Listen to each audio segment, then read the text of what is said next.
Hello and a very warm welcome to the most stunning racetrack in the world. We're in Monaco and the 7th race of the season for the ABB FIA Formula E World Championship. It's a location that takes your breath away, straight out of the movies. 3.3 kilometers of pure magic around some of the most iconic landmarks in motorsport. Rascasse, Tabac, swimming pool, Casino Square, they're all here. And it's the one place where every driver wants to win. Walk with me through the wreckage and debris. I've been blind to what is in front of me. All the people trying to make ends meet, but I ain't buying, just trying to cross the street.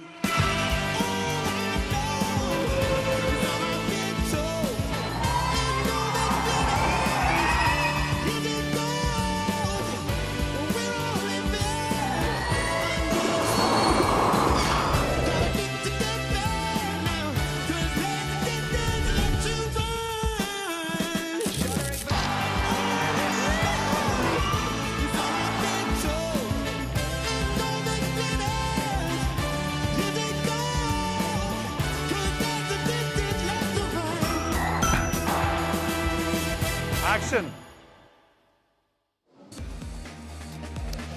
Dario, it's a location in the world of motorsport that only needs one word, one single word to introduce itself. We're here in Monaco. Yes, so true, Vernon. But even I think in global sport, no matter just motorsport, it's Monaco. First race was 1929 here. It's 92 years ago. That's impressive. That's very impressive. But yeah, there's so much history here. It's the race that every driver wants to win. It's the glamour, the glitz, all those things. But it's also just a brilliant racing track. And I think the Formula E cars, it's the first time we're on the big layout. And it's going to be wonderful. I think they're going to put on a really good show here. I love the fact that you said what a lot of people say about the glitz, the glamour. We're in Monaco. There's the beautiful super yachts just in front of us. We've got the swimming pool coming up. We'll see that in just a second. But not only that, not only have we got the glitz and the glamour, but like you say, this is what Formula E is all about. It's the ultimate street circuit, and that's what Formula E's IP is. We race electric cars on street circuits, and we're going with the extended track. So we're going to see Formula E basically in its home, I guess. Absolutely, and this is the original street track, 1929. That was the first one. So this is where street racing started. The fact that we are on the big track, it's like Formula E, it's a stamp of approval. It's like, okay, now going to the big track. The performance of the cars is such. Get on that big track, all those iconic corners, and I really do think today this is a layout. People say, oh, you can't race here. Watch Formula E race around this track. Well, thank you, Vernon. No worries, my friend. No worries, my friend. You watched them race around here today. I think it's going to be unbelievably exciting. Well, the cars are set up for these kinds of circuits, aren't they? They're racing cars, and that's what we're going to see today. We're going to see a lot of overtakes on this street circuit, those iconic corners that you mentioned here in Monaco. But not only that, we've got a really competitive lineup. And as we'll see in just a second with the driver standings, Mercedes seem to be at the halfway point of the season, starting to walk away with it. But let's not forget, we've got some really competitive teams. One in particular, Jaguar, they kind of tapered off a little bit. Sam Bird hasn't scored any points in the last 3 races, but he's still third. He's still right there, and the Jaguars were quick this morning. Free practice 2, 1-2. They look very, very strong. This championship is far from over, both teams and drivers. I think with the qualifying formats we have with group qualifying, this is going to be a revolving door at the top of this championship. 14 points separate Nick de Vries and Robin Freins. So everyone else has got a chance to really bump up the table, because if you look, let's take, for example, Jake Dennis. Prior to Valencia, he had no points. No points. He wasn't on the screen. He was down there somewhere. Yeah, done exceptionally well. I can't wait for this. Everyone is so excited. The energy here in Monaco is really bubbling. It's going to be a really, really impressive qualifying session. So let's go over to Nikki Shields. She's with Lucas de Grassi.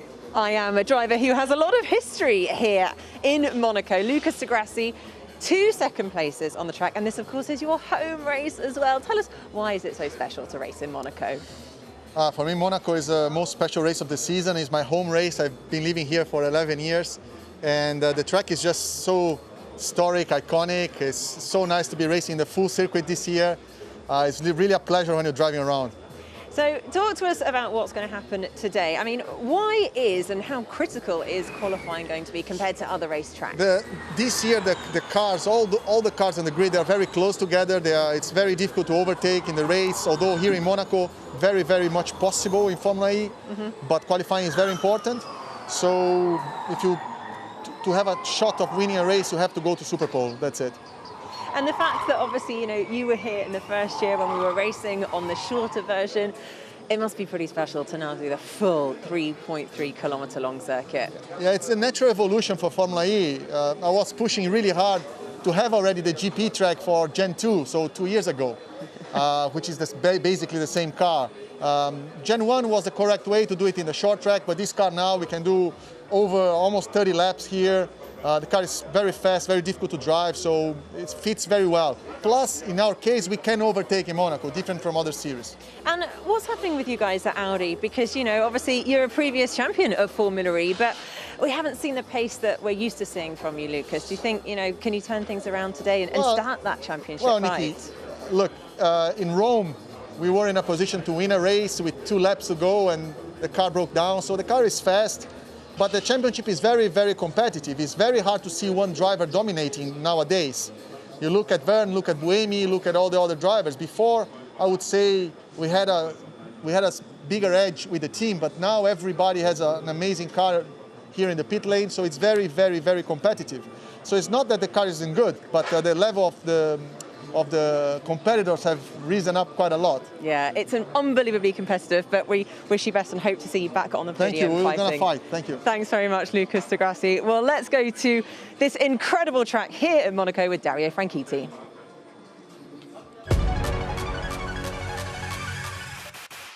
The Monaco E-Prix track for 2021 has been changed. 19 turns of the most famous corners in the world. And the changes start immediately at the first corner, Sandoval. We're not going down there, the old Formula E track. We're going up there on the traditional layout. The corner itself narrows down on entry, making things very difficult at the start of the race. The drivers need to get off the brake pedal, run as much speed into the apex as possible. But from then on, you must get back to the throttle as early as you possibly can, because the hill all the way up to Massenet is very, very steep. Flat out through the kinks of Beau Rivage to Massenet at the top of the hill, a corner that rewards high entry speed. It's very difficult to keep the rear of the car under control here. And the next corner is Casino Square, a fairly quick right-hander with a compression in the middle. On exit, the camber of the road spits the car out, so expect the drivers to be catching big snaps of oversteer as they head off down the hill past the tip-top bar. And to spice things up even more, the attack mode activation zone has been placed in a really tricky position on the outside of the turn. Down through Mirabeau, then a brush of the brakes. And the downhill continues into the Fairmont hairpin. Over the years, it's had a few names, and it's a pretty standard hairpin. But just look at this location, instantly recognisable to any race fan. No time to enjoy the view. A good line through Poitiers is critical, because after that, you've got the long straight through the kink in the tunnel. How brave are you going to be? Possibly side by side at maximum speed? Out of the tunnel, Nouvelle chicane, downhill bumpy braking zone, and the chicane is even tighter than normal. This is definitely the main overtaking opportunity of the lap, probably the focal point of a lot of action. The chicane is a different shape to the traditional layout, but you still need a good exit for the run down to Tabac, keeping millimetres from the famous walls on entry and exit. The first part of swimming pool is flat out, and there's a lovely smooth surface to help you. The second part, you've got to apex this barrier. Very easy to get it wrong and clip the barrier. The last apex, you've got to monster the curb, get as much of the car over the curb as you possibly can, but not too much, because if the tub of the car hits the curb, the wheels come off the ground, you hit the barrier. Safely through, then it's Rascasse, a double apex corner with a difficult entry as you're turning and braking. It's easy to lock up on the way in. A tricky corner to end the lap at Anthony Nose. As you get to the apex and head off to the exit, getting back to throttle, it's off camber, downhill. So when you get the inevitable snap of oversteer on the exit, you use the curb over there to arrest the slide and head off towards the finish line. And that's a lap of the iconic Monaco circuit.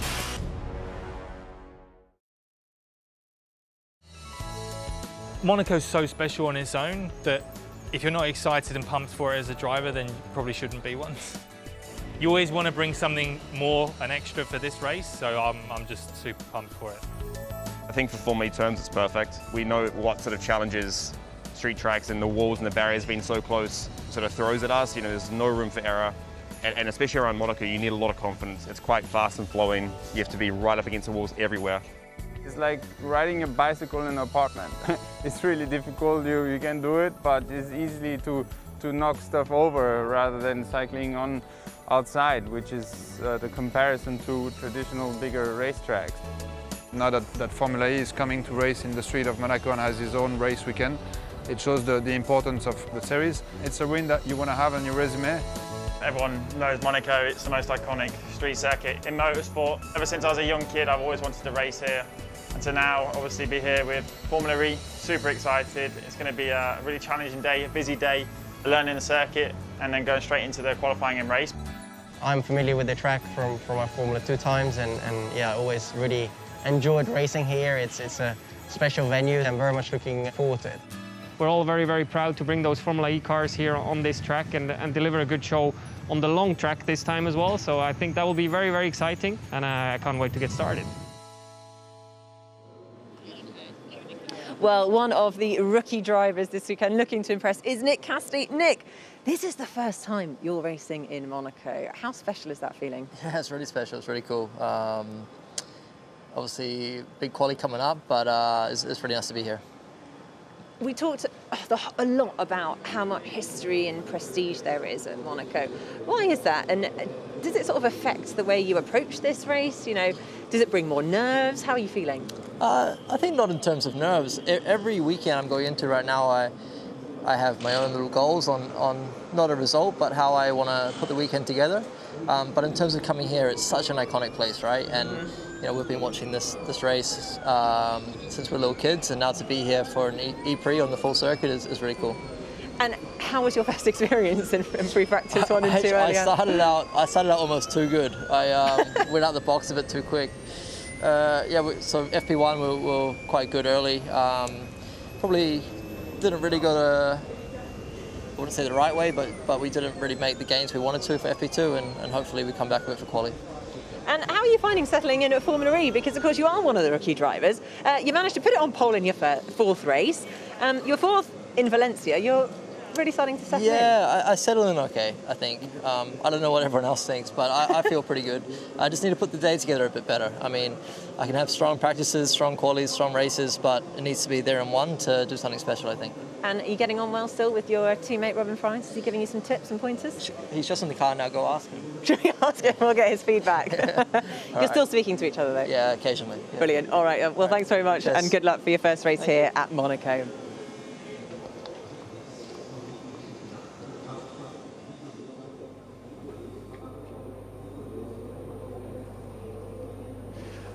Monaco is looking absolutely stunning in the May sunshine.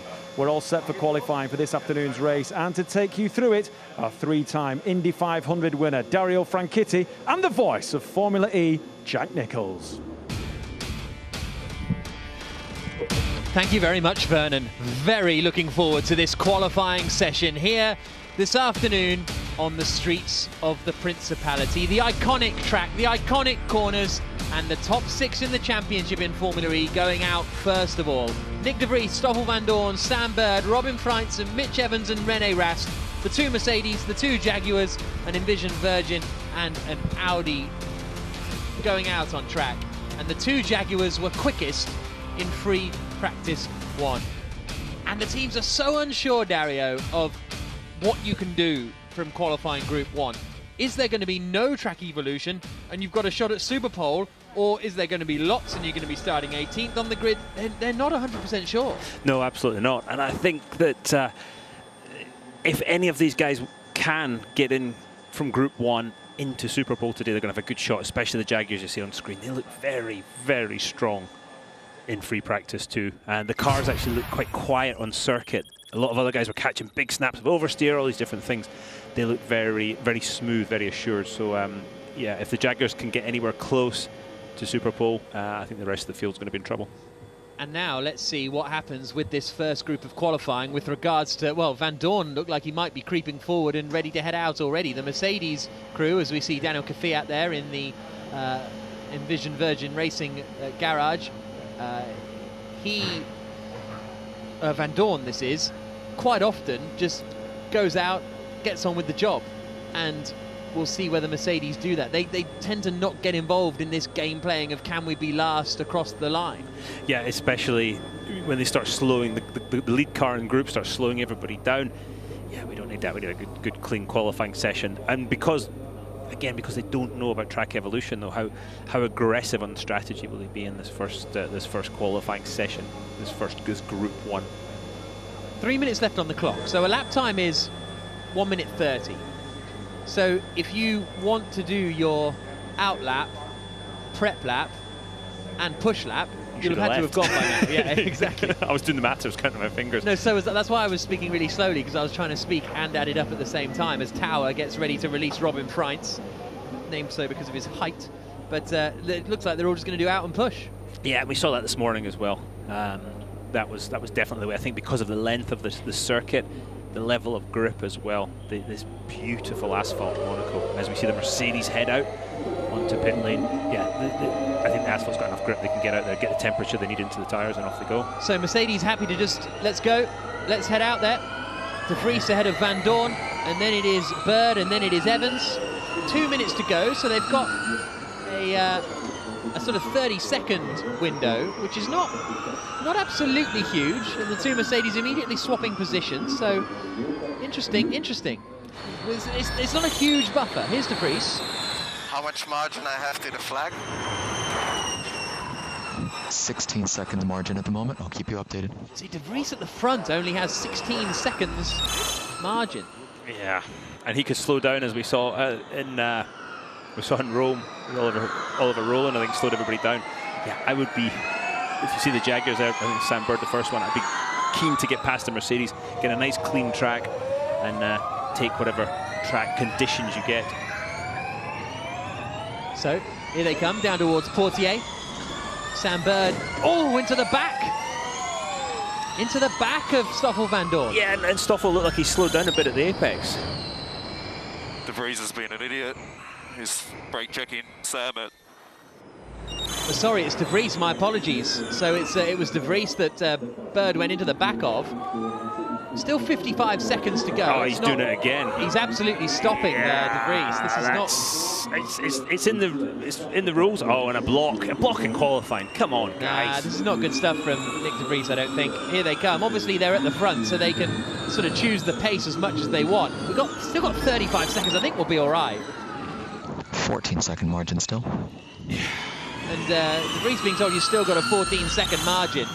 But Jaguar have struggled with this throughout the year, really. It was them that got held up by Oliver Rowland, as you were alluding to earlier. But they should all be all right, out across the line. And let's focus now on these qualifying laps for the top 6 in the championship. Stoffel Van Dorn, second in the standings, down towards Sander Bot. Nick De Vries, the championship leader, down towards Sander Bot. Then it's Bird, then it's Evans. We've got 5 seconds to go, and everybody makes it across the line. So we're good to go.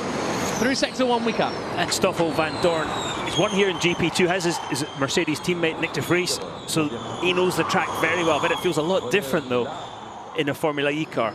Car moving around as he brakes heavily down the hill.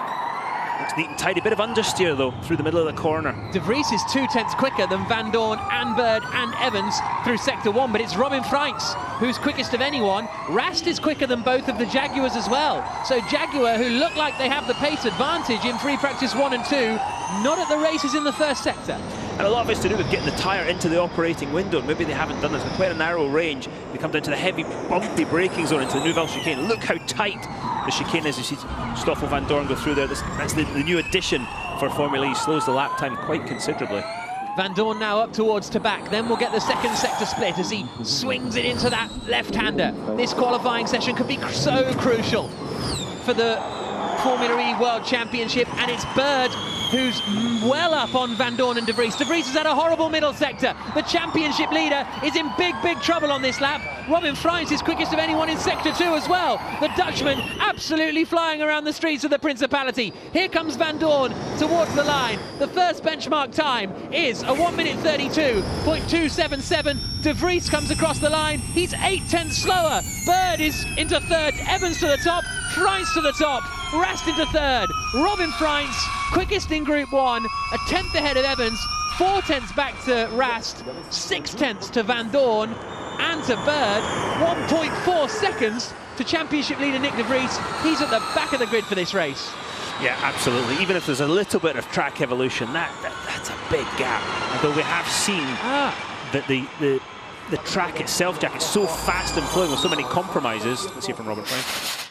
Hit the wall, right side. Just the bodywork. Didn't hit it that hard, Robin. That was good work. But yeah, the track is so fast and flowing with so many compromises, different types of corner. To tie a whole lap together, very, very difficult. De Vries, I believe, lost 250 kilowatts. So we've seen that sometimes where the cars sort of fall out, let's say, of 250, or there's some kind of problem. And so that's what happened to Nick de Vries, I believe. He wasn't running at 250 kilowatts for the whole of the lap. That Audi powertrain in the Envision version car does not sound good on overrun, but Robin Freins doesn't seem too upset about that, and he's also quick, so maybe I'm just hearing things. Yeah, very, very strong qualifying performance from Robin Freins then. Mitch Evans did well, Bird's going to be frustrated with that. Could be braking, turn 10. Braked slight early, but that's not the intent. If it's on the jack, I know why. Okay, copy. I told you. And that's going into the Novell chicane, turn 10. Yeah, indeed. So here's a look at the results after the first 6.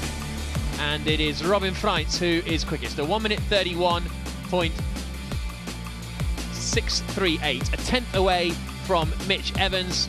And then it is Rast, Van Doorn, Bird and de Vries in the top 6.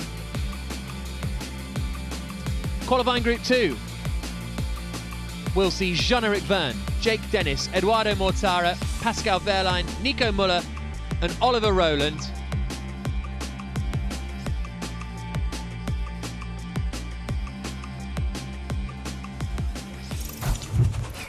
Well, here's a look at the replay just quickly, and then we'll hear from the Mercedes boss Ian James in a second. But there was the tag. Bird into the back of de Vries, and Evans basically accusing de Vries of brake checking Sam Bird. That was a big lockup for de Vries, wasn't it? Coming down into the chicane. So, well, he may have lost 250, but he also would have lost quite a lot of time there. Let's go check in with Nikki. Yeah, here with Ian James. I mean, have you spoken to Nick de Vries? What happened there? It looked like he lost that full quali power. No, we haven't spoken to me. I mean, he communicated that I think going into sector 2, possibly earlier, he lost 250, which in quali is never a good thing, and especially here where quali is just so important. That's really poor luck. So we need to work out why and then take it from there. And I mean, looking at Stoffel's lap as well, I mean, he's still 6 tenths off Robin Freins. I mean, Robin put in an amazing lap, but are you worried about the pace of the Mercedes here at the track? No, I think, I mean, as you say, Robin's obviously put in a stellar lap, which is impressive in Group 1. We now need to just sort of see where things play out for the next quali sessions, and then see what we can do in the race. Okay. It looked like Nick de Vries was doing a little bit of blocking on the out lap.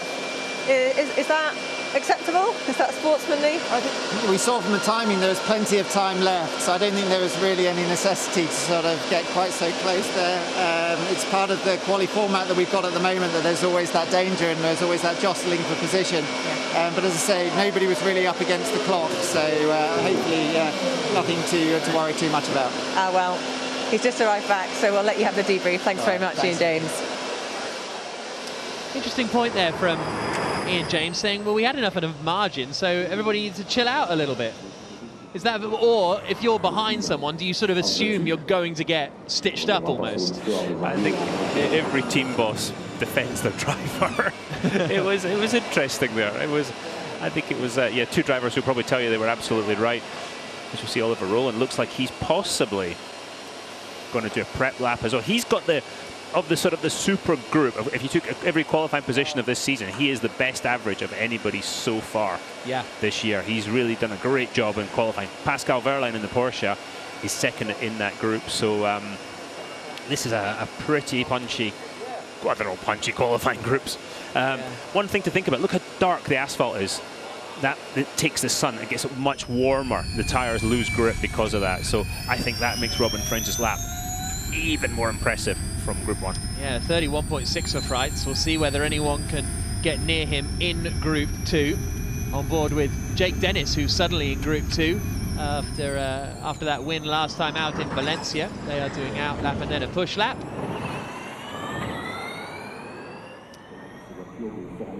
Qualifying Group 2 then, here at the Monaco E-Prix, underway. Oliver Rowland is doing a preparation lap and everybody else looks like they're doing a out lap and then absolutely going for it. Here's Eduardo Mortara for the Venturi team, the only car racing team based in Monaco. There is a motorbike racing team that are based in the Principality, but here comes Eduardo Mortara down towards turn 1, swings it into the right-hander of Sandoval. Mortara 7th quickest this morning. I do get the feeling, even though a lot of the drivers have driven this track before, they're still learning the intricacies of it in a Formula E car. Up to the top of Masseny, that's such a fast entry to there, over through Casino Square now. Car getting spat out, you hear the wheels chirping a little bit as the car goes light. Braking down the hill into Mirabeau. Looks like everybody's understeering a little bit there. And then into the famous hairpin. He missed the apex a bit. Depends whether he carried his speed or how much curb does he use at the bottom of the hill. Not massive amounts here. Oh, he hit the wall. 0.3 of a second down after sector 1. Now through the middle sector, through the tunnel. And that's this heavy braking zone key. You heard Robin French talk about it in Group 1. You've got to apex the wall. There's no curb to give you any margin for error. And he's using all the road on the way out. He used the curb at the apex and it spun the tyres up. He hit the wall again on the entrance to Tabac, trying to open the angle of that corner as much as possible. Straight lines of swimming pool. Don't straight line this one too much though. Oh, yeah, nice and neat through there. But Eduardo Mortara coming up to the last corner now. Don't outbrake yourself. You've done most of the hard work. Going to use the curb on the exit to keep him in play and out of the wall. Then shorten the line as much as possible. That's why you see them all the way over to driver's right as he comes to the checkered flag. And it is 6th quickest for Mortara, so quicker than De Vries, but no one else is really lighting the times up. Roland's done a reasonable first sector. Here comes Jean-Eric Verne, who's a couple of tenths down on Robin Freitz after the first 2 sectors. Should be able to get him into the top 6. He goes 3rd ahead of René Rast. Jake Dennis now comes across the line, goes into 5th position. And we'll keep an eye on what Roland's doing in the middle. Roland's a couple of tenths away as well. Muller goes 9th. Pascal Wehrlein in the Porsche goes up into 4th place. And Oliver Rowland out of the final turn in a couple of moments at Anthony Nogues. Here he comes now. Raskas first of all. His first sector was okay. Lost a couple of tenths in the middle sector. This should be enough to get him up into the top 5 maybe if he's hooked up the final sequence of corners. Rowland finished 2nd here last time in Formula E and only goes 4th. So in the top 6 for the time being, but there isn't a huge amount of track evolution, is there? Robin Freitz's lap time and Mitch Evans' lap time still standing the test of time, wouldn't you say? Yes. Bearing in mind, the streets in Monaco are washed every day. So, you know, the track is going to be relatively clean for a street circuit. Have you gone full Murray Walker with the microphone today? Is that a sort of a retro thing as we're in Monaco? Exactly. Yeah, well, why not, eh? Why not? Yeah, exactly, if not, why not?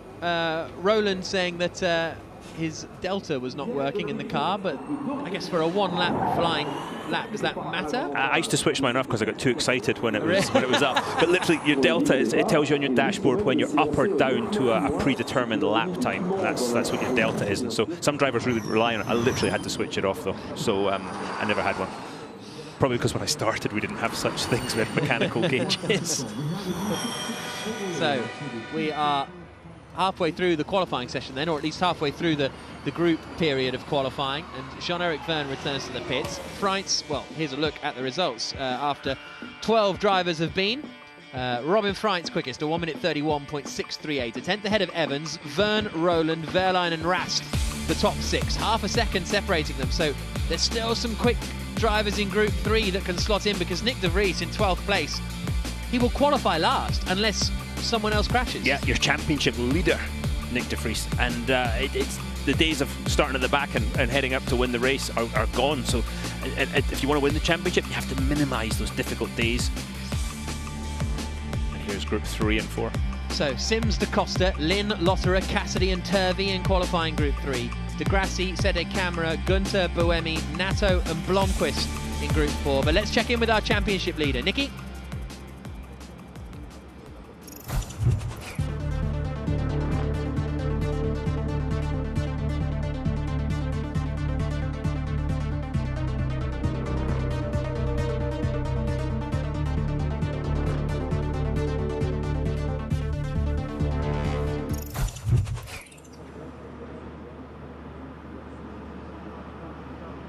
Right, let's now try and get to Nikki. Stay here. Right, Nick, we'll try that again. So talk us through what happened out on track when you lost the power. Yeah, so at the chicane, it's quite bumpy. You do it with one hand and the other one kind of hangs in the cockpit. And because of the big curbs, I touched the switch. So it went from 250 back to 200. And then it takes 30 seconds to get the power back. So for the rest of the laps, I had no, 250. So. That is really, really unfortunate. And is there any way that you can stop that happening going forward? Yeah, it will require software updates, which will be a relatively easy fix, but yeah, it never happened before, so yeah. Okay. Shame. Obviously, we saw you doing a little bit of blocking on the outlap, which... Well, no blocking. I mean, the people behind me were racy, and I was trying to manage my gap between Stoffel, so I guess that's the kind of fight you have in Group 1 when everyone wants to be last. So do you think it was unreasonable for them to be attacking you on the outlap? Well, they were. I think they even broke my diffuser, so I think they shouldn't be touching me. Okay. Well, thanks very much. Good luck with the race. Cheers, Nick. Well, there you go. I guess this must be a bit of playing the steering rack as it weaved around on the straight. He was losing the back end through the tunnel. Right, 2.5 minutes to go then. Da Costa and Sims have both gone out of the pit, so it looks like those two will do a preparation lap and then a full power lap. Everybody else leaving the pit lane now. And in the past, Da Costa, who you see on screen, he would generally go out and just get straight to full power. But he's obviously changed up what he thinks he needs to get the tyres into the operating window. As we see the rest of Group 3 heading out, Alexander Lynn, Nick Cassidy. Let's see who's behind Cassidy. Oh, there's Vern. Yeah, he made a mistake, and it looks like at the first corner, but still third quickest, so that bodes well for him. Andre Lotra never raced at Monaco. Yeah. In the white Porsche. How is that? He's raced literally everywhere else in every type of car. Lives here as well, does Lotra. Or, well, maybe not specifically Monaco, but certainly the south of France vibe. I think Monaco. I don't know his exact address. I am not going to opine on his tax status. Right, here comes Da Costa. So he isn't actually doing a war. Oh no, this is his warm-up lap now, isn't it? So no, this is his out lap. So he's going just full power, but just not waiting till the end of the session. Here we go then. Antonio Felix Da Costa, reigning champion, best qualifying performance this season of pole in the first race in Valencia, which he would have won were it not for his erroneous energy error at the end. And he comes charging down towards Saint-Devote. You're trying to pick out your braking point with precision, get back to the... he used all the curb, but trying to get back to the throttle as early as possible, because this hill is unbelievably steep. Through Beau Rivage, up to Massenet, trying to maximise the entry speed as the car goes light. There you go, there's a snap of oversteer. Over to the left, because you've got to turn into the right at Casino Square. Back to the throttle. Car goes light a little bit as the side street comes in. Down to Mirabeau. A bit of understeer, but not too bad. Decent Costa, first split. Yeah, he's up on Robin Freins by 0.08 of a second. Now down to Portier at the bottom of the hill. Onto the coastline and onto the tunnel. And using that curb again to keep the car in play. We've seen a lot of different people do that. And this is another one of those key braking points as you come out of the tunnel into the sunshine. Heavy braking. It looked a little easy on the brakes there, but maybe the car is just that good. So Da Costa good in Sector 1, so is Nick Cassidy actually, a recent Monaco mover. Lotterer is 3/10 down after the first sector in the Porsche. Turvey is 3/10 down as well. Sims and Lynn are a 10th down after Sector 1. Da Costa's middle sector is 9,000ths adrift from Robin Freins. Sims has lost a fairly decent chunk in Sector 2. Here comes Da Costa, right up to the curb, a little bit of a clunk, and then cuts the timing beam. Da Costa should book himself a place in the top 6 here, and it's third. Slower than Evans and Freitz in the final sector. Here's Alexander Sims. The Mahindra driver goes 8th, ahead of Jake Dennis and Stoffel Van Dorn. Here is Alex Lim we're on board with now in the other Mahindra. Just see how much aggressive you can be using the curb, and that was pretty aggressive, cutting the minimum distance to the line. Good first 2 sectors for Lin, but he only goes 7th place, just behind Pascal Wehrlein. Cassidy goes 6th. Cassidy gets up into the Super Pole realm. Good lap from the New Zealander. Lotter only goes 15th, and Oliver Turvey is going to go 17th in that Neo that's struggling for pace by the looks of things. And another Monaco resident. Oh, Lotterer has a flat in Monaco and a house outside of Monaco, so that's why I was confused. But Antonio Felix da Costa, good pace from the Portuguese racer. 3rd quickest then. And there are the DS Techeetah team watching on. We've got Mark Preston down at the bottom there on the left-hand side. There's also quite a lot of important people here this weekend. The CEO of DS Automobiles, Beatrice Foucher, is here. And it's a big weekend for the French mark and the Techeetah team, and Da Costa looks like he may well be in Super Pole. Don't sort of don't count the chickens yet. Have you seen the people in Group 4, including 2 past champions? On board, nice and smooth though. Yeah, car looked good. So yeah, I mean, Lucas Di Grassi in the next group, Sebastian Buemi, our all-time pole sitter, 14 pole positions. Oh, look at that slide through the swimming pool from Antonio Felix da Costa, and you see the car hit the ground as it lands on that second curb.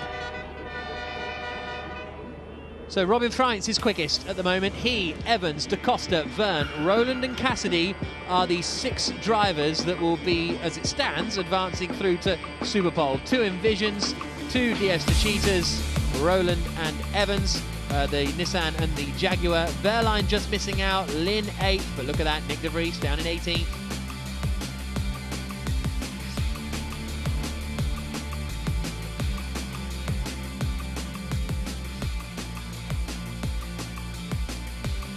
So 4 more to come. 2 Brazilians, a German, a Swiss, a French and a British driver walked into qualifying Group 4. And we'll find out the punchline in a couple of minutes' time. Lucas Di Grassi was the quickest of them all in free practice 2. Buemi, twice a pole sitter in Monaco. Di Grassi, twice a 2nd place finisher here. Yeah, Buemi 21st quickest in free practice 2. Yeah.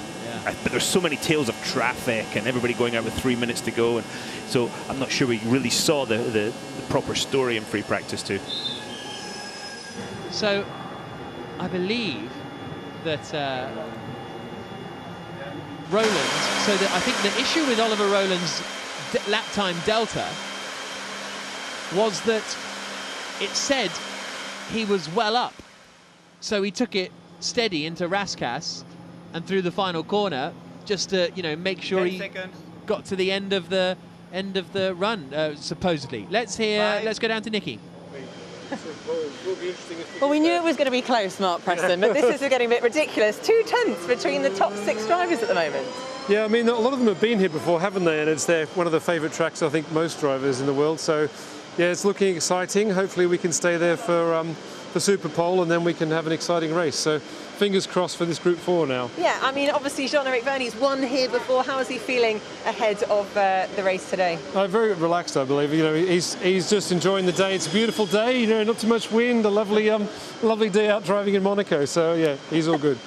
You make it sound like it's going to be a relaxing day ahead. Well, when we know everything's how competitive calm, your 2 drivers are. Well, when everything's calm, it's usually good. When everything's going crazy, that means something's going bad. So it's going fairly calmly at the moment. True, although we've also seen it not so calm when your 2 drivers are racing next to each other. So yes, potentially, if they are alongside each other on the grid. I think we just got to get some good points here this weekend, and we'll obviously try for the win, obviously, if we can. But yeah, we've got to come home with some good points this weekend, I hope. But then, looking at what the Jaguar guys are doing is pretty impressive. Yeah, they're doing a great job today, aren't they? So yeah, Mitch is up there, and he'll be a lot of competition here, as he always is. All right, well, let's see what happens in Group 4. Thanks very much, Mark Preston. So Mark Preston, the team principal of DS Techeetah then.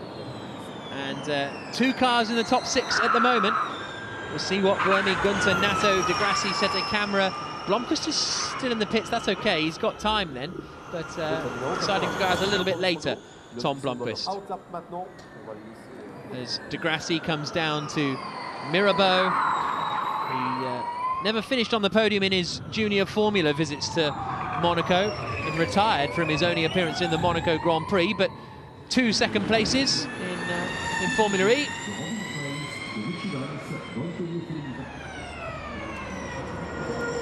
Sebastian Buemi through the final corner in the Nissan, and he is going for a prep lap. So Buemi doing a out lap, a prep lap now, and then a full power lap. So he's one of the few drivers that did that. Oliver Rowland is the only other one that did in the Nissan. So Nissan clearly deciding that's the way to go. And Buemi's 22nd in points, but his qualifying performances have been really good. I mean, he's sort of the 5th best average of the whole field. So Max Gunter, full power.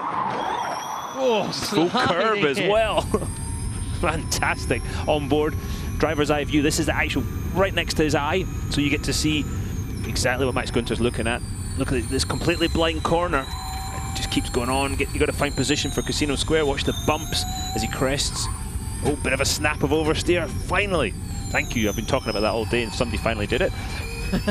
Down the hill into the hairpin. Let's see how much lock he has to put in, how much curb he uses on Apex. Not too much curb, but a lot of lock. Bit of curb there, down to Portier. He's going to use the curb on the exit to keep the car in play again. Yep. Down the good exit through the tunnel. Now you're trying to pick out your braking point for the Nouvelle Chicane, which you can't actually see as you approach. Just look at his view. He's completely blind entry, and he's got a bit of traffic ahead. One of the Nissans doing the warm-up lap. Tighter chicane. Now watch how close he gets to the barrier. The Nissan moves out of the way. Entry, and then Apex is the wall again. Easy to make a mistake. Maximum attack. Oh, flat out through the first part of swimming pool. Big jump on the curb. You're almost at the end of the lap now. Don't overdo the braking point here, but don't leave anything on the table either. That's the tightrope these guys walk. Oh, he almost caught the inside wall. Had to turn out a little bit. Possibly caught the wall a bit on exit. This is a good lap from Gunter. He might get up into the top 6 here. Comes across the line, and the German goes 3rd. Shuffles Nick Cassidy out of Superpole. De Grassi, Sete Camera, and Blomqvist not really setting the timings alight. Norman Nato, I think, is going to be too far away. Maybe the top 10 for Venturi. Here he comes in his 10th position. Lucas De Grassi, who we're on board with now, exiting the swimming pool, is 4 tenths down after the first 2 sectors. So top 15 here for De Grassi, and he'll be lucky. Buemi is going to be the one to watch in this group. Sete Camera and Blomqvist have had struggles in the first sector. Blomqvist more than others. Here comes De Grassi. And the Audi just looks, Jack, like it's sliding across the surface. And De Grassi goes 16th, and that's the same powertrain that Envision Virgin Racing are running that have Robin Freins up at the top there. Sergio Sete Camera. Oh, he's off! Sete Camera crashes in qualifying again, and that is going to ruin Blomqvist's lap and Sebastian Buemi's lap. Red flag. They've red flagged it before Blomqvist and Buemi got across the line, so those two will be allowed to go out and reset their lap and set another lap time. Sorry, guys. Sorry. We saw him in Berlin, Sete Camera. He's always dancing on the edge in quali, and Dirrier, it went wrong. It's gone again here. Tough times. He looks visibly upset in the car just with what's happened. He had a tough morning as well. I think I saw them changing the battery in the Dragon Penske pit, but he got to the last corner and made the mistake. But he definitely, he's always on the edge. He's one of those guys like Robin Freins with the car. You always see the car talking to you. Look at the rear. The rear went so early though. I mean, is that an issue with brake-by-wire system? I don't know. Look how early it went. As soon as he touched the brake, I'm not sure that was his fault. It's not, like you say, he was sort of fully 180 degrees round. And watch this. As soon as he starts to think about turning, boom, gone. It's like it almost hit a bump, bottomed out or something. And you can see he's clearly blaming himself. I'm not sure.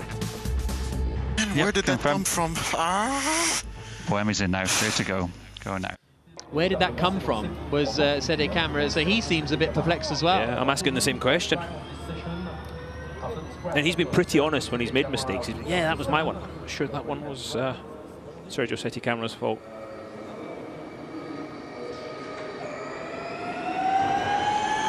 So Sette Camera will return to the pit lane. Then Blomqvist and Buemi will be allowed to go out again and set their lap time. Downside for those guys, the tyres are going to be almost over temperature, over pressure, and that's far from ideal in that situation. So they're going to be at a bit of a disadvantage, but at least they get to finish their lap. Yeah, indeed. So, and frustration for Sette. I mean, I don't have his first two sectors now to hand because he crashed out, but it wasn't a great lap, but it wasn't too bad. Robin Freit's quickest, Evans, Gunther, Da Costa, Vernon, Rowland. Now, realistically, Blomqvist isn't going to be able to challenge for Superpole. The pace isn't there in the Neo. Buemi is the only one that could, really, in this last lap of the two of them. So it will be Rowland or Buemi, I would say, that will join Freitz, Evans, Gunther, Da Costa, and Verne in Superpole. So and the Nissans are going to continue their streak of qualifying in the top 10 for 30 E-Prix in a row.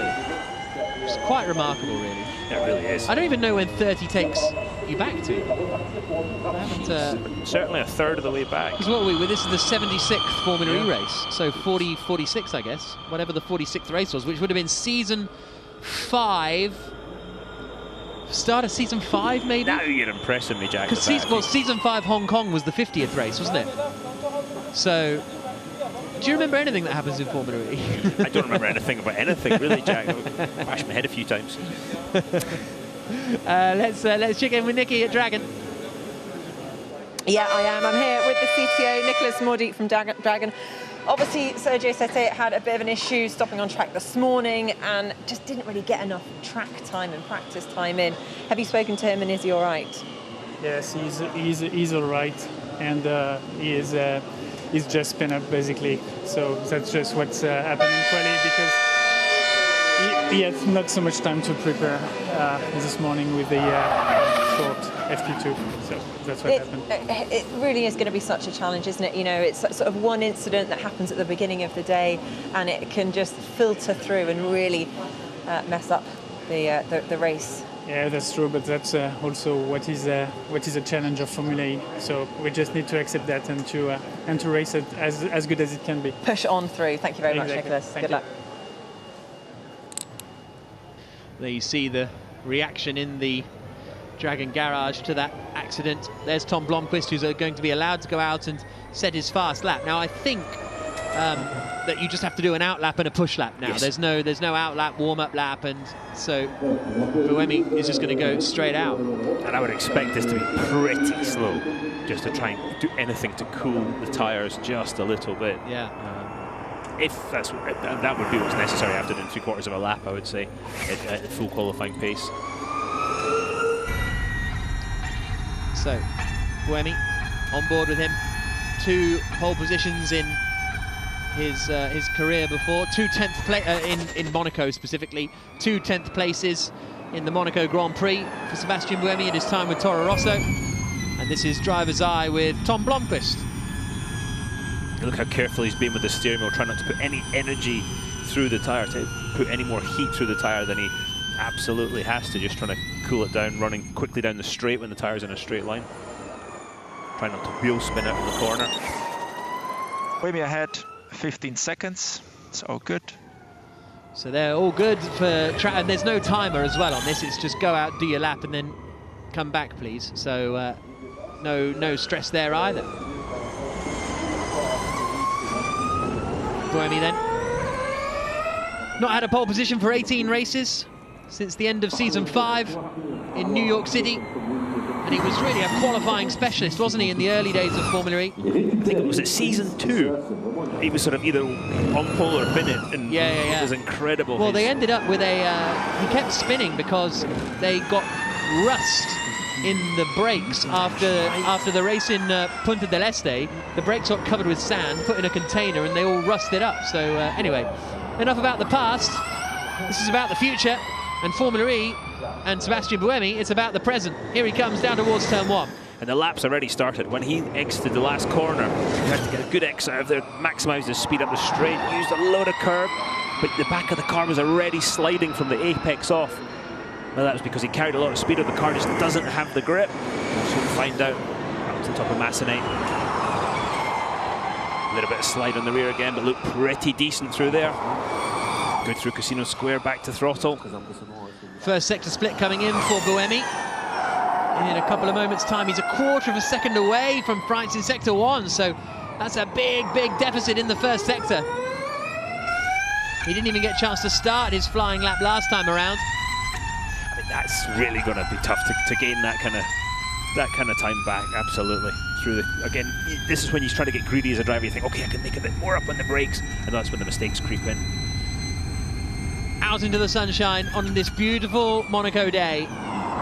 Now through the chicane.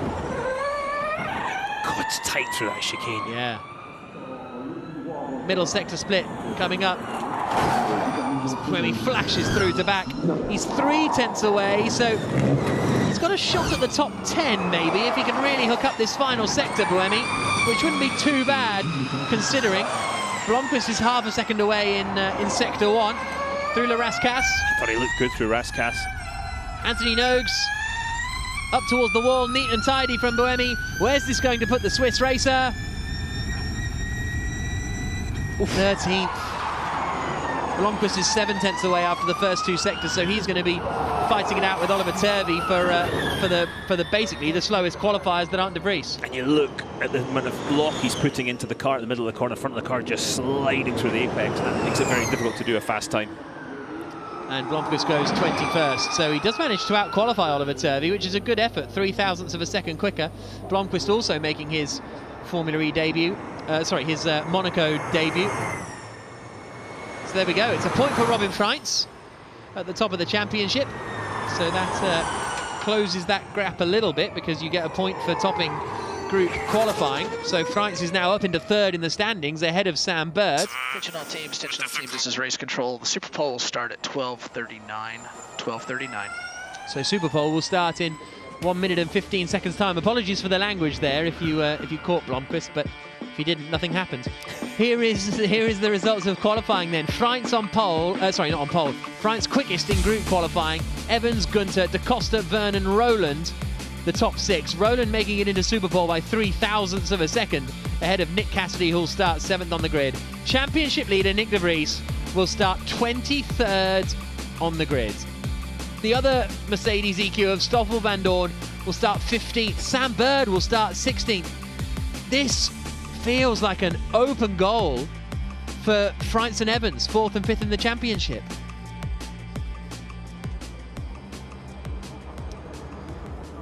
So Super Pole there, those drivers. Is that a bit dramatic to call it an open goal? But it's a really good opportunity. It's a big opportunity, isn't it, Jack? To call it an open goal, it's easy to make a mistake in such situations. But yeah, it's definitely a big opportunity today for them to close the gap and, if not overtake, the 2 Mercedes EQ cars at the front of the grid, at the front of the championship, shall we say.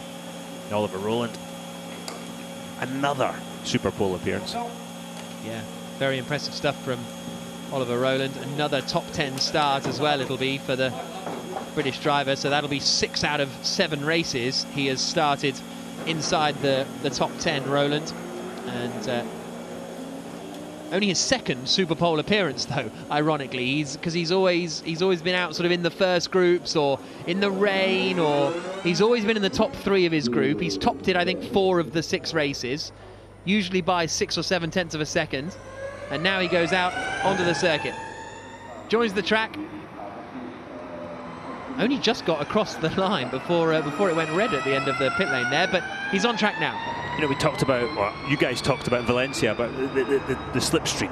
Got to get the slipstream. I think this today is going to be a race of you can just gain an advantage by, with the nature of the corners, just floating a bit more speed through a more traditional type race and trying to gain the gap that way, trying to save a bit of energy while just going really quickly. So I think we'll see more of a, maybe a normal style race today. Yeah, well, so I think it is going to be, well, let's catch up with James Barclay quickly, shall we, Nikki? James, just quickly talk us through what happened with Sam Bird's quali lap. Yeah, shame. Sam's been really fast all morning.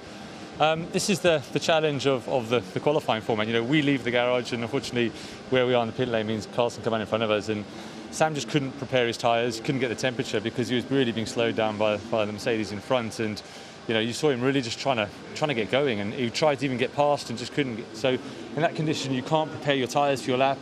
You can't build confidence. You've got a car right in front of you, and Sam tried to kind of then make space, but at that point his tyres weren't up to temperature, and it's just really difficult to execute a clean lap. So really kind of, I would say, disappointed for him because he had great pace today. But yeah, he's a racer, and now hopefully we'll have one of those Sambird races. Yeah, absolutely. I mean, you've clearly got the pace. We had the sessions this morning were really good, so fingers crossed for the race. Thanks, Nikki. Thanks, James. Thanks. So here comes Oliver Rowland.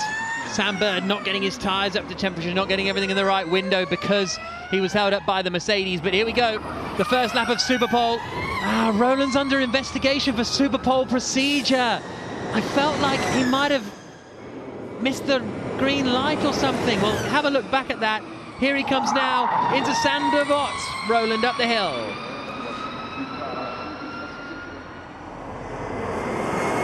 Oliver Rowland, the first driver out in Superpole, up through Beau Rivage, up towards Massenet. He is hustling it, as he always does. When does he never hustle it? I mean, absolutely. Down from Casino Square, down into Mirabeau. He flicks it. Look how quick the hand movement on the steering wheel to get the car turned in. Let's see what he does in the hairpin again. Same thing, using plenty of curb. More curb down the hill. Look at the back of the car sliding. Yeah, but being under investigation. I saw the light go to red, but I just thought it was because he crossed the pit out, and he used the curb and then jumped off the end of the curb, and so the puff of smoke as the bottom of the car hit the ground. Good first sector though. Onto the brakes into the new Nouvelle chicane, basically. And now towards Tabac comes Rowland. He'll be setting the benchmark time here, and really leans on it. That shot on the inside of Tabac is just great. This is a very strong lap so far. Jumps the curb at the second part of the swimming pool.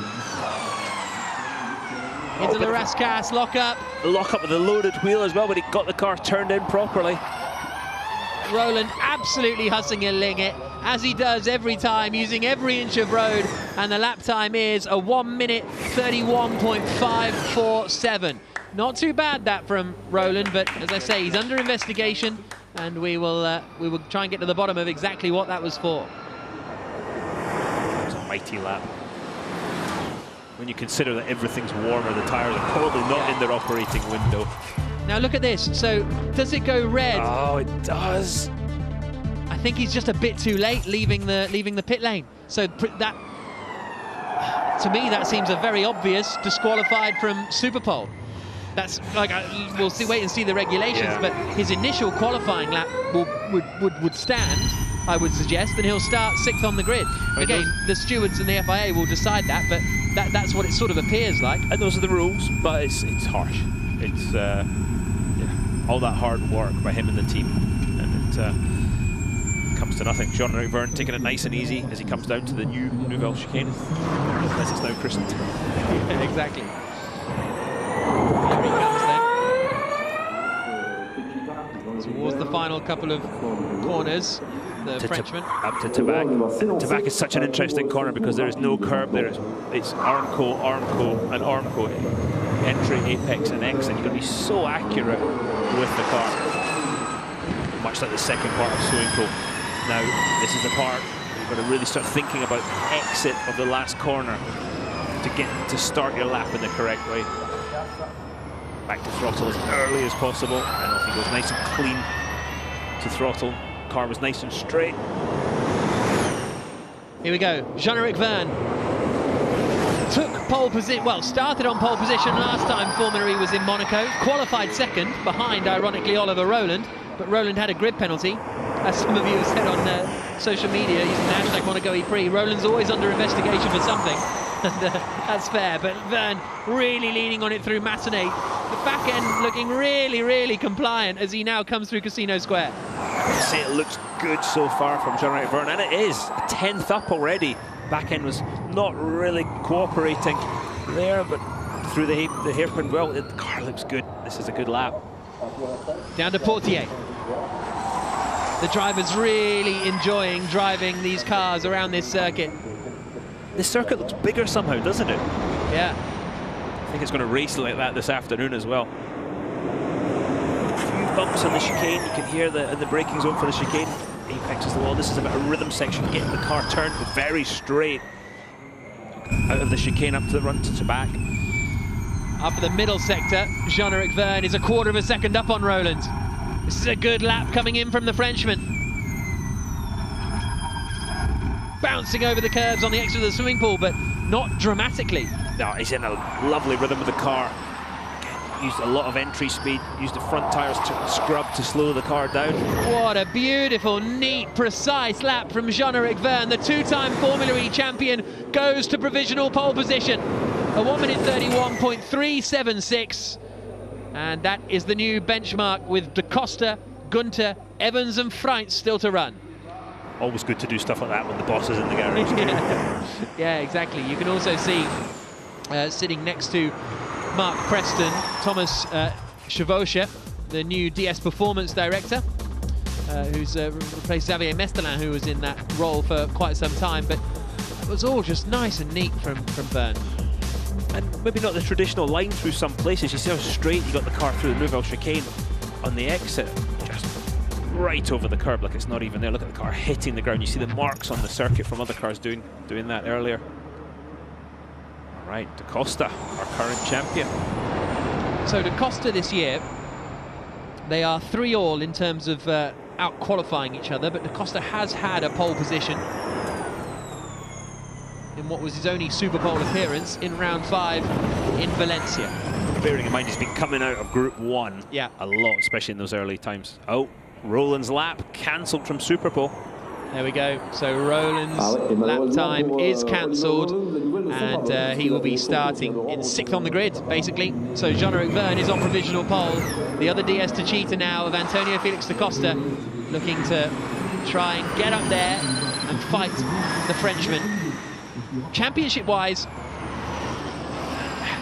it's so impossible to say that they're not in the mix or not out of the mix. Vergne is, what, 24 points off Nick de Vries at the top of the championship. It's not that far. Da Costa, it is a bit further away, and we're barely halfway through the season. Yeah, it's within a race win, isn't it? Yeah.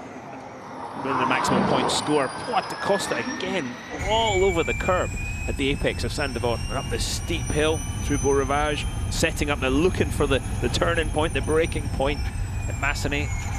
Oof, that looks good. If you're the competition, you're a little worried about how good that DS Techeetah looks at the moment. It's going to cross the first timeline. Da Costa is a 10th up on Vergne. Vergne wasn't happy with his lap on the radio. Da Costa will be happier with that first sector. Coming down now into 48. And out through the tunnel.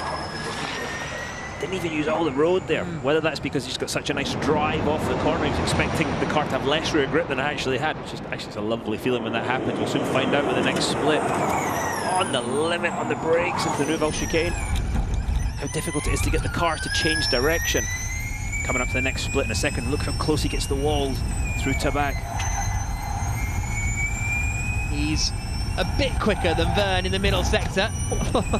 Barely turned the wheel to get the car to change direction. Now he clunks the curb a little bit more than Vergne does, up into La Rascasse.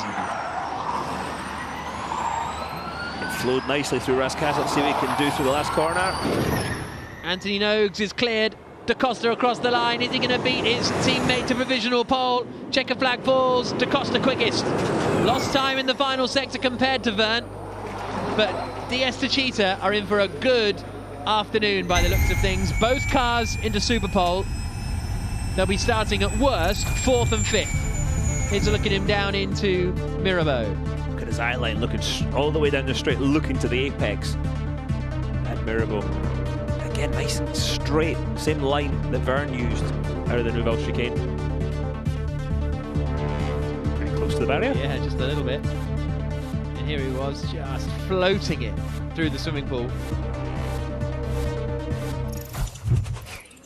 Next up will be Max Gunter in the BMW. Another Super Pole appearance for Gunter. He's been very often in Super Pole this season. There have been 3 Super Pole appearances. Only Alex Lynn and Stoffel van Doorn have the same amount, but partially that's because he qualifies well, doesn't get the result, and then is in Group 4. He's had a very hit on this season, hasn't he? Let's see what he can do, because he does qualify very well. Let's see if we can follow him for this whole lap. Oh, that sounded like, I don't know if that was a car hitting the ground. Yeah, but it sounds metallic. Yeah, right. Here comes Max Günther down towards turn 1 at Sandervoort. Let's bring you a full Monaco lap on driver's eye. Now watch his head and watch his hands at the same time. If the head and the hands are going the same way, the car's handling well. If they're going in the opposite direction, that's when it gets a bit interesting. There we go. First catch of oversteer. Up to Casino Square. Watch his hands as he crests the rise. Oh yeah, there we go. Lovely. That's the snap of oversteer. He's coming down to the first split. He's 400s behind. It's not bad at all from Günther in Sector 1. It's quicker than Jean-Eric Verne. Oh, he's a bit wide coming out of the hairpin though, using a bit of the curb. This is where we've seen a couple of guys brushing the wall. Portier, oh, neat and tidy though, I think. You see the light change, the camera reacts slower than the human eye, so this is not actually the view that Max Günther has. Now again, picking out his braking zone over the bumps into the exceptionally tight new Nouvelle chicane. And used a bit more road than both the DS Cheetahs. Setting up to back now, coming over the second split. Oh, he's 4.5 tenths down. It's all dribbled away in that middle sector for Max Günther, hasn't it? That is a massive amount of time to lose. Now the car, look, I think he brushed the wall there. The car's just lost grip. You can hear the tyres slide. Yeah, it's just not cooperating anymore. In towards Anthony Nogues. Oh, it feels loose, felt loose through there, didn't it? Oh yeah, he seems correcting already to keep the thing out of the barrier. Across the line, this will be third place for Max Günther, 7 tenths adrift in the end. A good Sector 1, but pace disappeared rapidly in Sectors 2 and 3. So Günther into third. It's now just Evans and Freiks left to run. Mitch Evans, 5th in the championship. Robin Freiks now 3rd in the championship after his point for topping group qualifying, which brings Envision Virgin Racing just 2 points away from their 1,000th in Formula E. Let's catch up and we'll go now and hear from Oliver Rowland, who's with Nicky, see what went wrong. Nicky. Well, Oliver Rowland, it was a brilliant lap. Obviously, it has been discounted. Just talk us through what happened with the red light as you were leaving the pit lane. Well, obviously the fourth session was red flagged, so the session was delayed, and then they said at 38 that the session will start at 39, but they don't accept that a driver needs to get in their car, so we were late out. But once again, it's another mess, to be honest. You know, I don't understand why they have to start the session at, with 40 seconds to go. It's a complete joke. So yeah, I'm a bit disappointed. Yeah, it must be. And obviously, you know, you've got to suddenly jump in the car with not much time to prepare. And problem then is you don't know that you're in the session, and then they give you 1 minute 20 seconds to get in the car. It's impossible. So yeah. Anyway. Yeah. So hopefully still starting from P6. Oh yeah. I mean, I know obviously qualifying is so important here at Monaco, but again, you've got the new Nissan powertrain and showed that you've got the pace. Yeah, let's see. You know, it's a long race. We can still do a lot from 6. So yeah, but just quite disappointed at the way things are managed. All right, thanks very much, Oliver. Right, here comes Mitch Evans sliding his way through Sandervoort. He's sliding his way up at Casino Square, and now he's coming down towards Mirabeau. It has been all action in the first sector for Evans, and he's 1,000th of a second away from Antonio Felix da Costa. If he can tidy things up, the pace is definitely there in the Jaguar from Mitch Evans, because he brushed the wall out of Sandervoort. Look at the speed he's carrying into the corners.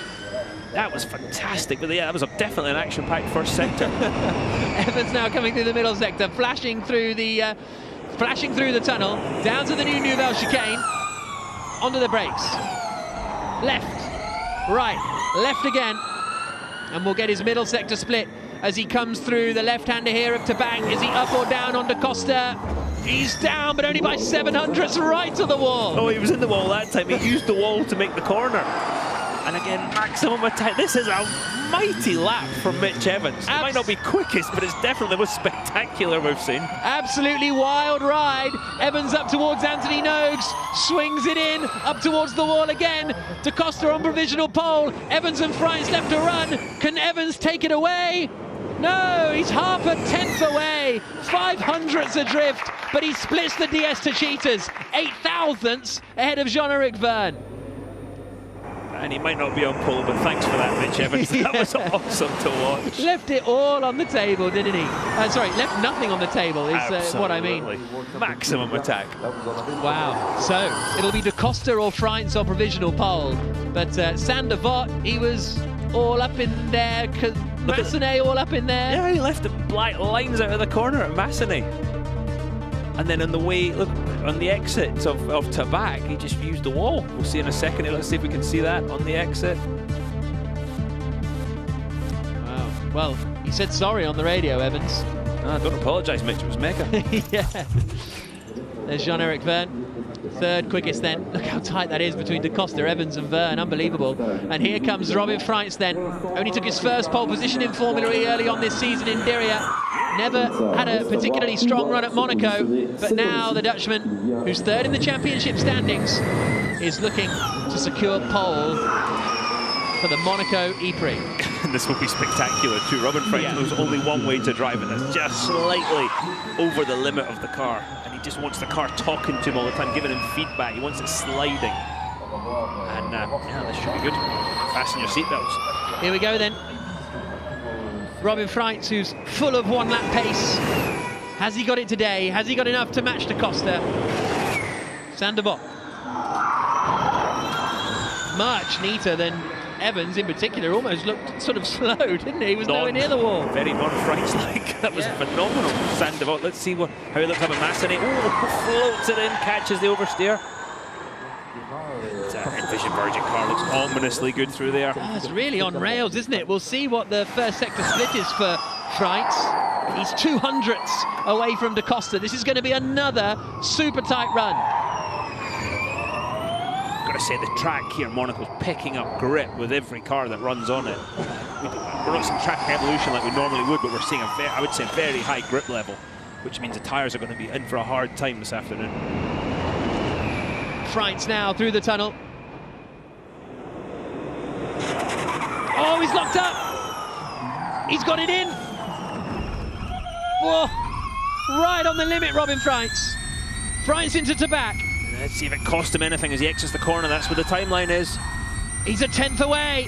He's a 10th away. A good final sector, and he can try and split Evans and Verne. This is really your last point to try and gain a big advantage in time. He's got a 10th to make up. You've got to take more risk to gain that 10th. Antonio Felix Da Costa looking for his second pole position in 3 races. Freins slides it out through Anthony Noakes. Is Da Costa going to hang on, or can Freins take his second pole? It's Da Costa. Freins with a brilliant final sector. Manages to get up onto the front row. But Antonio Felix Da Costa will start the Monaco E-Prix from pole position. It's so fucking tight. Well, not wrong, Jean-Eric. Apologies for the language, but he is absolutely correct. 4 drivers separated by 600ths of a second. Honestly, I think that's a joke. It's unbelievable. I don't know if we've seen it that close in Formula E before between 4 drivers. Could be tough to find an advantage this afternoon. Certainly is. It'll be a robust race this afternoon. It gets underway in 3 hours' time, and well, look, I don't need to tell you to join us for it, because if you've watched that qualifying session, then you will be joining us for it, won't you? Wow. So on a day that the championship order could be turned absolutely on its head, Antonio Felix Da Costa has secured pole position for the DS Techeetah team. Robin Freins on the front row, Mitch Evans in 3rd, Jean-Eric Verne 4th, Gunther 5th, Roland in 6th position after being disqualified from the Super Pole session. Cassidy in 7th position. Then you've got the championship 2nd place man, Stoffel van Dorn 15th.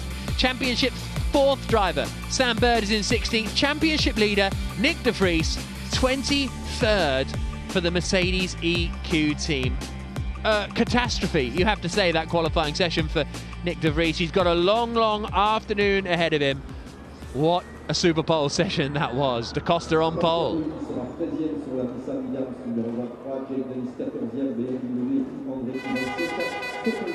So Da Costa with his second pole position of the season.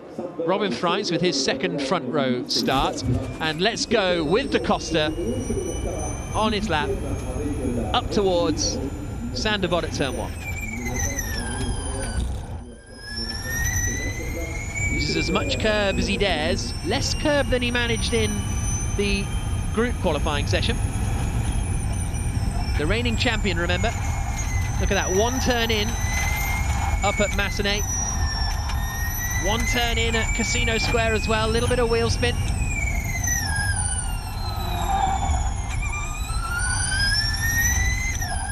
Into the hairpin.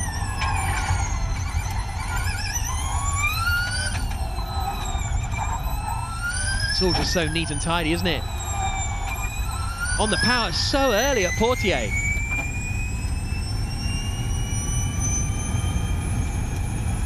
Bursting out into the sunshine.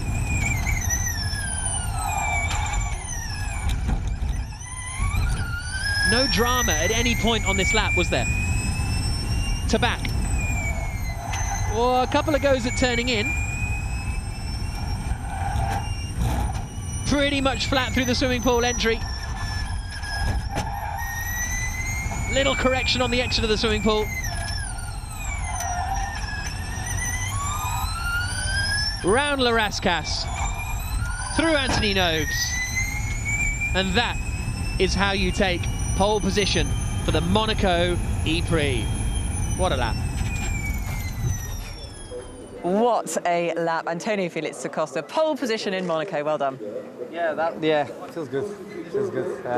Really happy to, we've been trying to kickstart this season since we had a pretty slow start. Valencia, we had a great Saturday until that last lap. And yeah, so here we are, pole position, try it all over again today. And out of all the tracks you could do it at, Monaco really is the right one. Yeah, I have to say, like, all week I've been wanting this super bad, and I mean, pole position, yes, it's the first step, but really winning this afternoon, it's what I really, really want. And I've had this, like, Macau Grand Prix feeling all week, like, putting so much pressure on myself, and I've been working mentally to keep that under control, one step at a time, and here we are. So one more step, well, I don't know, 28 laps to go, and then we'll see where we are. I was going to say, has the pressure lifted at all, or does that become even more? No, not really, because there's still 25 points that I really want, so. Now, would you like to present yourself with the Julius Baer Pole Position trophy? Thanks very much. Same old gag for Da Costa. Alrighty. But same old rapid pace from the Portuguese racer. That now for the DS Techeetah driver is his 6th Formula E pole position in his 72nd attempt. And a lot of pole positions now for DS Techeetah. There's the celebrations with the crew. That is a 14th pole position for DS Techeetah now. And only Nissan have more. Let's hear from Mitch Evans, shall we? Third on the grid, maybe a bit disappointed.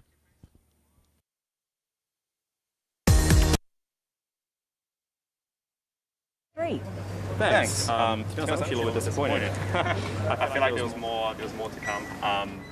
The car's been rapid all day, and we had the car to be on pole today, and I felt like I didn't do the best lap in Super Pole. It was good enough to be competitive, but I feel like we've had a little bit of time up our sleeve this whole day, so to not execute that, it's a bit disappointing, but look, it's still P3. I was in Group 1, we made it to Super Pole, we have to be happy with that. So the opportunities here, can you win this race? Obviously in the past we've seen likes of flag victories. No, I think maybe with the old layout, but the new layout, I think it opens up a normal race for Formula E, a lot of overtaking, it's quite energy hungry with going up the, obviously the long hill and the longer lap. So honestly, I think it's going to be a great race, a very much an energy race, a bit of a chess match, and then but I would have liked to go, have track position at the start and gone from P1. But anyway, congrats to Antonio, and we'll race him hard in the race. Brilliant, we can't wait. Thanks very much, Mitch Evans. Third on the grid then for Mitch Evans.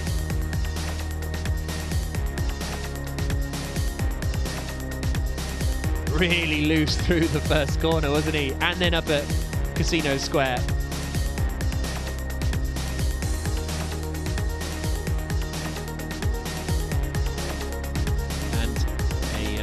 third row start for Evans, which, considering he's 5th in the championship, is not too bad. Here's the second place man.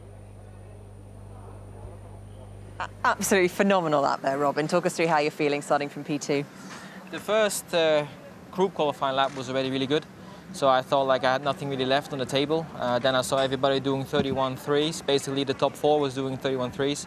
And I was like, you know, not sure if I can do that. And then during the lap I was watching my delta and I was like -2, 2.5. So I was on the 3, but then I just came 100 short San Antonio, which is unfortunate, but yeah, happy with the lap. But yeah, very close. Can you take him at the start of the race then? That's definitely the plan, you know. There's only one place to gain in the race, and that's definitely my target. Thanks very much. Good luck, Robin. Only one place to gain for Robin Freitz. Right until that last moment, wasn't it? Just 100th of a second between Da Costa and Freitz. He gained almost a 10th. Well, in fact, pretty much a 10th in the final sector did Freitz. He was absolutely on it. It was the only place where Da Costa struggled, actually.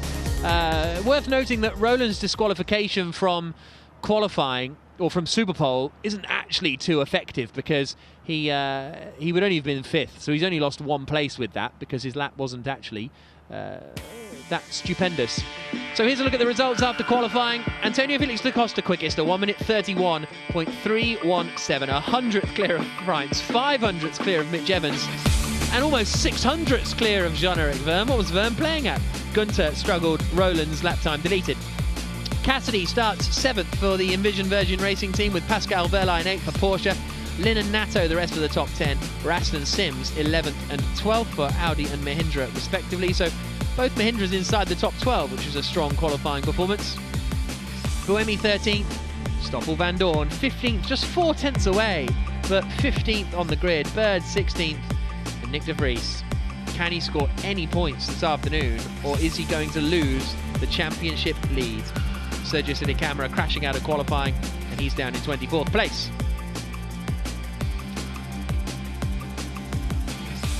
So a 45-minute plus 1 lap race coming up later on. Robin Freitz saying he only needs 1 place to gain, and that's the only one he wants to gain because he's now a bit of 3rd in the championship. That 1 point puts him a point clear of Sam Bird. So Freitz in 3rd position. A win for him and no points for de Vries and Van Dorn. In fact, a win for Freitz, he's ahead of Van Dorn. A win and no points for de Vries, and he's ahead of de Vries. But Evans is in there as well, starting 3rd on the grid.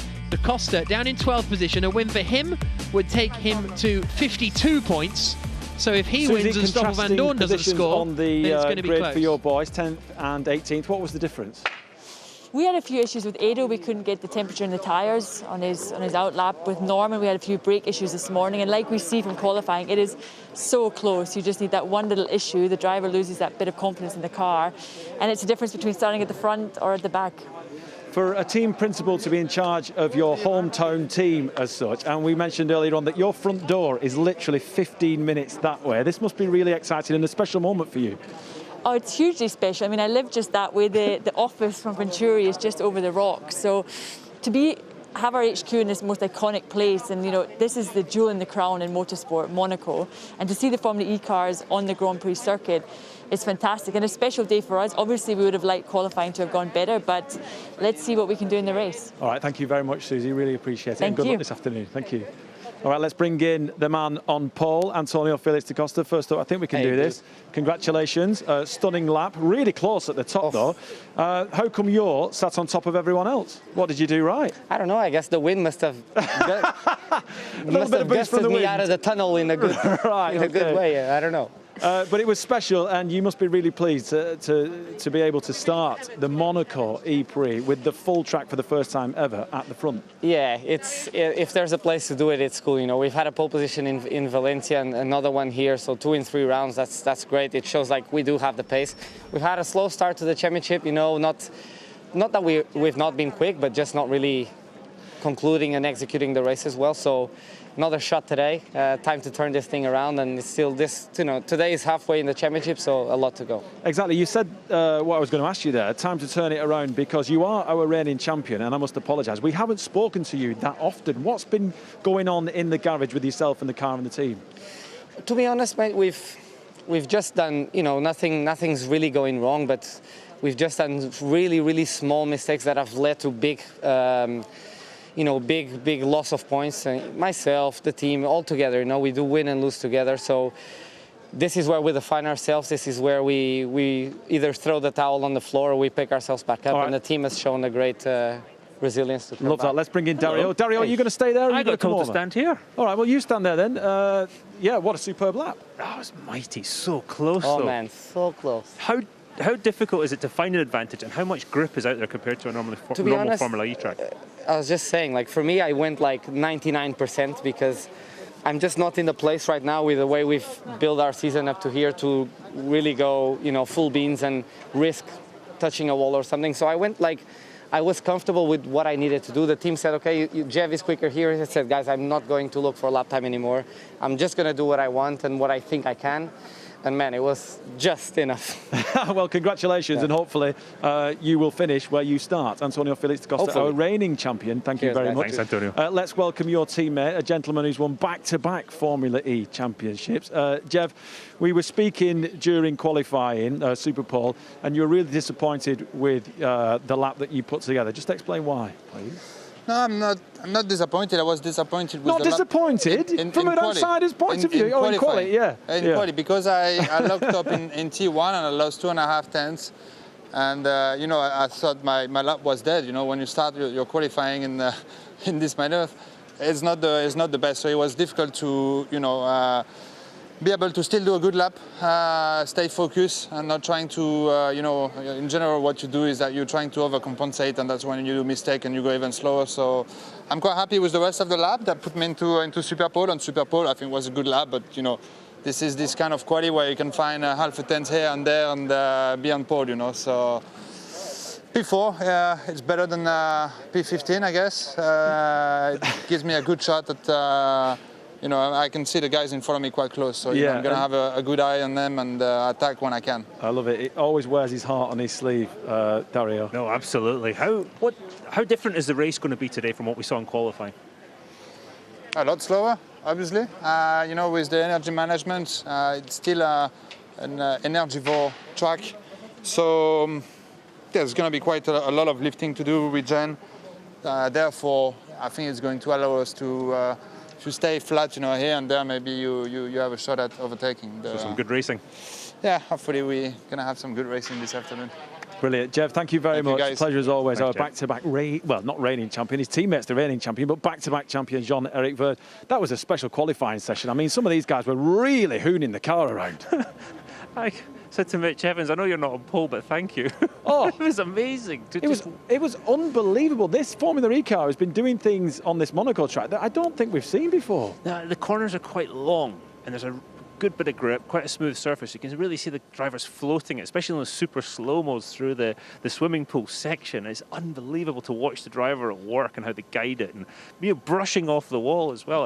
They definitely earned their money in that qualifying session, but the race, as Jean-Eric said, is going to be a lot different this afternoon. They're going to have to take into account the tyres are going to degrade a bit as well. And they're going to be side-by-side racing, battling, barging into each other a bit too. And just quickly, we haven't talked about energy management. What have these guys got to do to get this car around for 45 minutes plus one lap? Oh, up the first hill is pretty steep as well. But yeah, energy management, as always, key in Formula E. But you've got to go fast at the same time or you won't win. Yeah, we can't wait for it. It's going to be special. The first time we will have Formula E cars going around the full track here at Monaco. Make sure you do not miss it. We will see you then.